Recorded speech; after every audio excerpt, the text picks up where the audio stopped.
नमस्कार. एक मोठी बातमी आहे. महाराष्ट्रात जे रूफटॉप सोलार बसवू इच्छितात त्यांच्यासाठी नियम आता पूर्णपणे बदलले आहेत. पण मग ह्या बदलाचा नेमका परिणाम काय होणार आपल्या खिशावर आणि राज्याच्या ग्रीन एनर्जीच्या भविष्यावर? चला, हेच आपण आज सोप्या भाषेत समजून घेऊया. हा जो बदल आहे ना, तो एका वृत्तपत्राच्या बातमीमुळे सगळ्यांसमोर आला. आणि आज आपण जे काही बोलणार आहोत त्याचा आधार हाच रिपोर्ट आहे. आपण काय करणार आहोत तर ह्या रिपोर्टमधला प्रत्येक मुद्दा अगदी सोप्या शब्दात उलगडून पाहणार आहोत. अच्छा, तर मग नेमका बदल काय झालाय? एकदम सोपं करून सांगतो. बघा, आधी कसं होतं, समजा एखाद्याच्या घराला 5 किलोवॅटचं कनेक्शन मंजूर आहे, तर तेवढ्या क्षमतेचा सोलर प्लॅन्ट बसवता येत होता. भलेही त्यांचा खरा वापर फक्त 2 किलोवॅटचा का असेना. पण आत्ता सगळं बदललंय. आत्ता तुम्ही गेल्या वर्षभरात किती वीज वापरली, फक्त त्याच आधारावर तुम्हाला किती मोठा सोलर प्लॅन्ट बसवता येईल हे ठरणार आहे. म्हणजे हा खरंच खूप मोठा फंडामेंटल बदल आहे. ठीक आहे, तर आजच्या या विश्लेषणामध्ये आपण काय काय बघणार आहोत? एक तर हा नवीन नियम नक्की आहे तरी काय? दुसरं म्हणजे वीज कंपनीने तो का आणला? तिसरं, आपल्यासारख्या सामान्य माणसांवर आणि नवीन बिझनेसवर याचा काय परिणाम होईल? आणि सगळ्यात शेवटी भविष्याच्या दृष्टीने याचा अर्थ काय? चला, एक एक करून बघूया. चला तर मग सुरुवात करूया पहिल्या मुद्द्यापासून. हा जो बदल आहे ना, संभाव्य मागणीवरून प्रत्यक्ष वापराकडे, याचा नेमका अर्थ काय आहे ते आधी समजून घेऊया. तर बघा, जुनी सिस्टम होती ती सँक्शन लोडवर आधारित होती. आता सँक्शन लोड म्हणजे काय? तर सोप्या भाषेत तुमच्या मीटरची कागदावरची कपॅसिटी, म्हणजे तुम्ही जास्तीत जास्त किती वीज सापरू शकता याची परवानगी. तुम्ही प्रत्यक्षात किती वापरताय याला काहीच महत्त्व नव्हतं. कागदावर जे आहे तेच अंतिम. आणि आता नवीन नियम, तो आहे तुमच्या सरासरी वापरावर आधारित. म्हणजे सरळ सरळ गेल्या 12 महिन्यांची वीज बिलं बघितली जातील, त्याचा ॲव्हरेज काढला जाईल आणि त्या आकड्यावरच ठरेल की तुम्ही किती मोठा सोलर प्लॅन्ट बसवू शकता. फरक एकदम स्पष्ट आहे, नाही का? ठीक आहे, नियम बदलला हे तर कळलं. पण मग पुढचा स्वाभाविक प्रश्न येतो की महावितरणाने हे असं अचानक का केलं? या बदलामागे त्यांची नक्की काय विचारसरणी आहे? चला, आता आपण दुसऱ्या बाजूने विचार करूया. म्हणजे थेट महावितरणच्या दृष्टिकोनातून हे सगळं प्रकरण समजून घेऊया. त्यांच्या म्हणण्यानुसार हा बदल का गरजेचा होता? महावितरणने यामागे प्रामुख्याने 4 कारणं दिली आहेत. पहिलं कारण, प्रधानमंत्री सूर्यघर योजना आहे ना, तिच्या सबसिडीचा गैरवापर टाळायचा होता. दुसरं, जेव्हा गरजेपेक्षा जास्त वीज तयार होते तेव्हा ती महावितरणला विकत घ्यावी लागते आणि तो आर्थिक बोजा खूप मोठा असतो.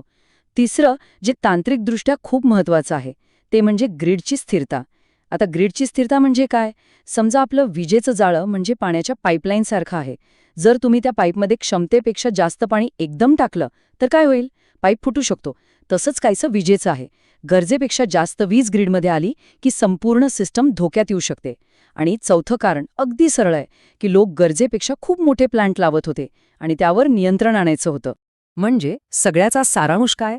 तर लोकांनी मोठमोठे सोलार प्लांटर लावले, पण त्यातून तयार होणारी वीज वापरलीच जात नव्हती. आणि ही न वापरलेली वीज थेट ग्रीडवर येऊन एक अनावश्यक ताण निर्माण करत होती. हीच खरी समस्या होती. आणि हा आकडा ऐकून तर तुम्हाला धक्काच बसेल. या रिपोर्टनुसार काही केसेसमध्ये तर बसवलेल्या सोलार क्षमतेपैकी तब्बल 60%, 60% क्षमता अक्षरशः वाया जात होती. विचार करा. आणि म्हणूनच महावितरणला हे इतकं मोठं आणि कठोर पाऊल उचलावं लागलं. ओके, महावितरणची बाजू तर आपण समजून घेतली. पण आता सर्वात महत्त्वाचा प्रश्न, जो आपल्या सगळ्यांच्या मनात असेल, की या सगळ्याचा आपल्यासारख्या सामान्य कुटुंबांवर, घरगुती ग्राहकांवर काय परिणाम होणार? तर इथे एक चांगली बातमी आहे, एक दिलासा आहे. जर कोणी आपल्या घराच्या गरजेपुरताच, म्हणजे जेवढं बिल येतं तेवढाच सोलर प्लांट बसवत असेल, तर खरं तर काळजी करण्याचं काहीच कारण नाही. हा नियम मुख्यत्वे अशा लोकांसाठी आहे जे गरजेपेक्षा खूपच मोठे प्लांट लावत होते. इथे ना 2 उद्देश एकदम वेगळे होतात. जर कोणाचा उद्देश फक्त आपलं वीज बिल कमी करणं असेल, तर हा नियम त्यांच्यासाठी काहीच अडचण आणत नाही. पण जर उद्देश असा असेल की गरजेपेक्षा खूप मोठा प्लांट लावायचा आणि जास्तीची वीज विकून पैसे कमवायचे, तर ह्या नवीन नियमामुळे त्या गोष्टीवर आता नक्कीच मर्यादा येणार आहेत. सामान्य माणसाचं तर ठीक आहे, पण एक असा घटक आहे ज्याला या नियमाचा खरंच खूप मोठा फटका बसू शकतो. आणि तो म्हणजे नवीन सुरू होणारे उद्योग आणि व्यवसाय. एक उदाहरण घेऊया. समजा कोणी एक नवीन कारखाना किंवा एक मोठं हॉटेल सुरू करतंय आणि त्यांची इच्छा आहे की पहिल्या दिवसापासून आपण ग्रीन एनर्जी म्हणजे सौर ऊर्जाच वापरायची. मग काय होईल? आणि इथेच सगळा घोळ आहे. विचार करा, तो कारखाना तर नवीन आहे. मग त्याच्याकडे मागच्या 12 महिन्यांचा वीज वापराचा रेकॉर्ड कुठून असणार? साहजिकच नाहीये. त्यामुळे नवीन नियमाप्रमाणे त्यांचा अर्ज सुरुवातीलाच रिजेक्ट होणार. याचा अर्थ काय? त्यांना पूर्ण 1 वर्ष महागडी ग्रिडची वीज वापरावी लागेल.